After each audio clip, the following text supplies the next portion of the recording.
Today I want to talk more about hair. I have a lot to say. Someone does have to find out what works for them. But I want to do this video because I wanted to share that it's not hard and difficult, doesn't require a lot of products to grow natural hair. It's just about being consistent and what we're putting in our bodies.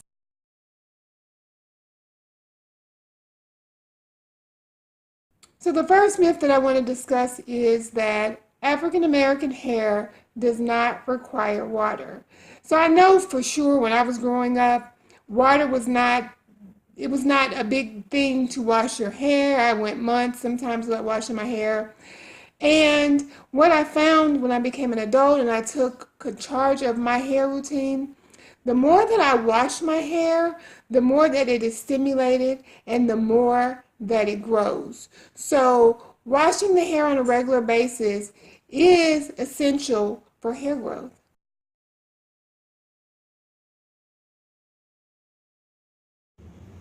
So, the next myth is that hair, skin, and nail vitamins are the key to hair growth. So, I'm going to admit that I did use hair, skin, and nail vitamins religiously back in, I believe, 2006, 7, around that time for a year.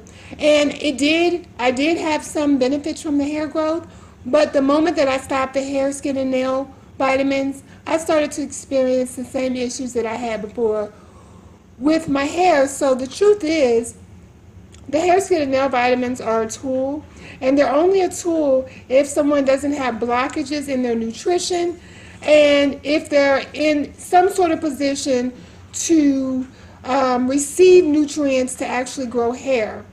Hair, skin, and nail vitamins for a lot of people aren't going to work because they have nutrient deficiencies that go way beyond popping a few pills, or they may have blockages that need to be addressed so that they can actually receive the nutrients from vitamins or food.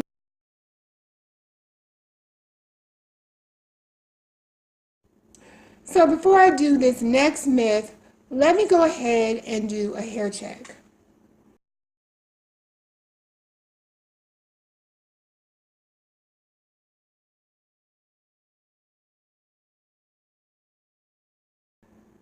So the next myth is that weave is harmful or bad for your hair. And let me just say, it's not what you do, it's how you do it. So I did the hair check to get it out of the way. This is all my hair, but weave is a beautiful thing. I wore weave for 6 months, and I did braids for another 6 months.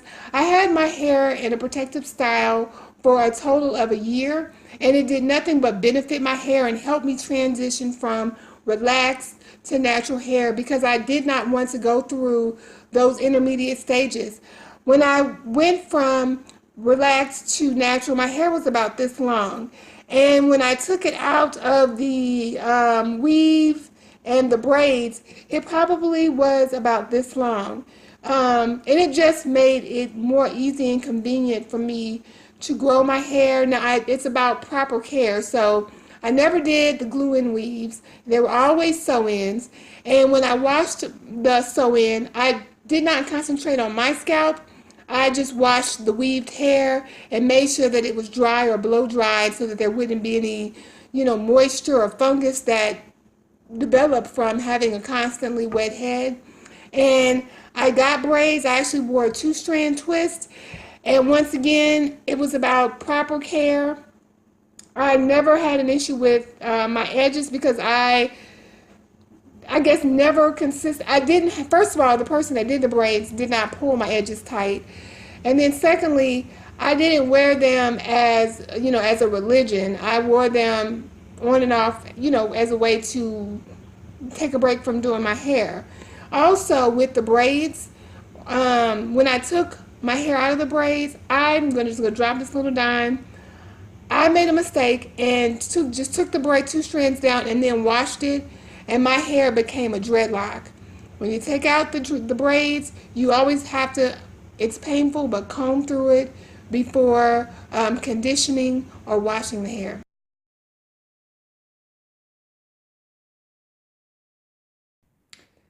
The next myth that I want to dispel is this ideal that you need several products to accomplish hair growth, to accomplish a style, that it's expensive. You have to buy all the top of the line hair products.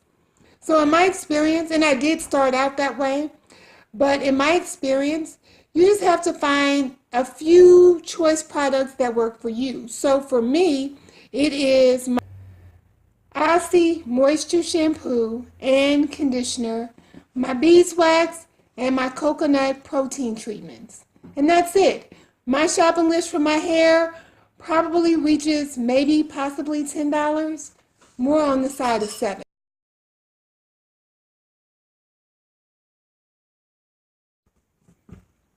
So I'm not going to argue with the fact that moisture conditioner is the key. I've said in other videos that I often don't even wash my hair with soap. I just condition it and rinse it out with water.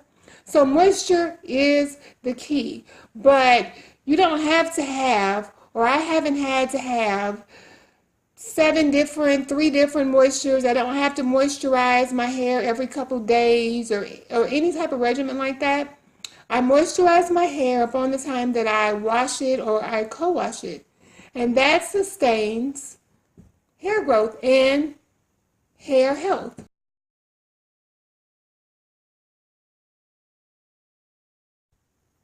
This next myth gets me the most. When I was transitioning from relaxed to natural hair, there was this thing about doing the big chop.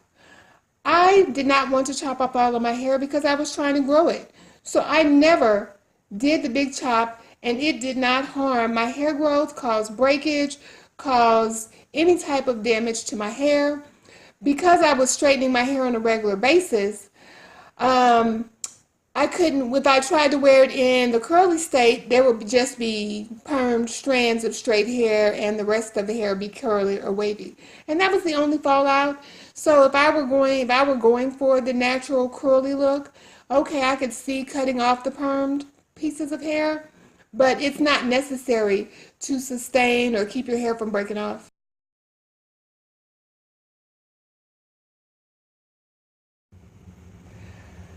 I remember early on, I used to dread going to the beauty shop because every time I would go, I would always be in the chair and the beautician would be wanting to cut my hair.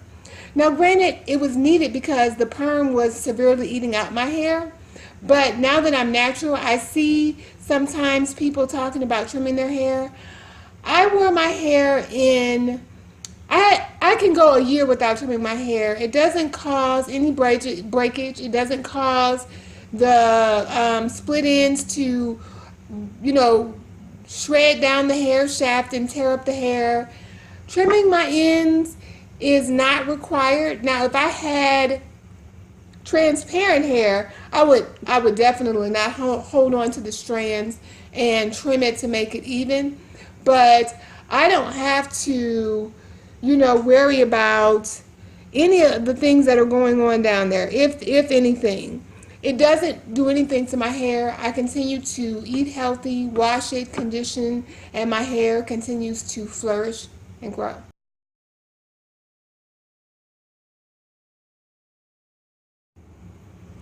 So this next myth I'm kind of confused about. I've heard a lot of chatter about heat damage, and maybe I don't understand completely what heat damage is. Someone can certainly educate me in the comment section below.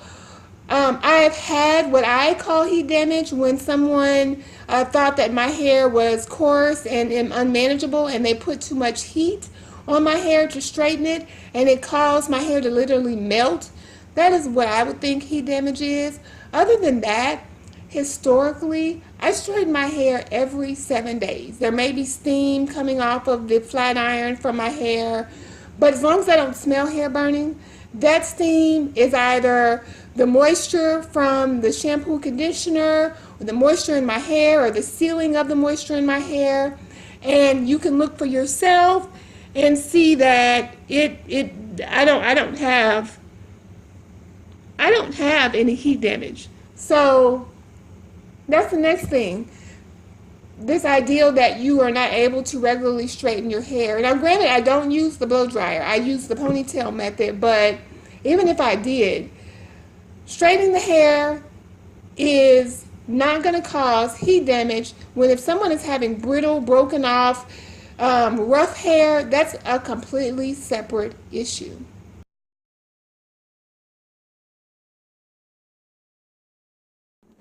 So I am just like everyone else. I have never in my life had hair that was this long.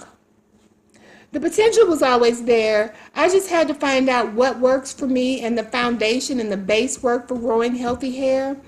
But if someone is not slap me bald like this and they have hair on their head, whether it's this long or this long, they have the potential to grow hair this long. So what is the secret to growing healthy hair? It is not necessarily products. It is not protective styles. Growing hair like this simply means water on the inside, meaning drinking enough water, washing the hair enough, and also proper diet, proper balanced diet. So I know a lot of people talk about being vegan, and there are various reasons why someone would want to be a vegan. But the truth is, through the research that I've done, animal protein and the salmon and the beef and the chicken, those amino acids support healthy, thick hair. Vegans have to do extra. They have to eat more. They have to combine more different foods to get a proper balanced diet, and may never reach the amount of protein needed to grow thick, long hair. Now, I'm not talking about the person that on their deathbed, skin shrunken and shriveled, they have a long, luxurious hair. That's genetic. I'm talking about people like me that struggle with hair growth and could not figure it out. These are the people that would benefit from this video. That's all that I wanted to share on this hair journey. Thanks for watching.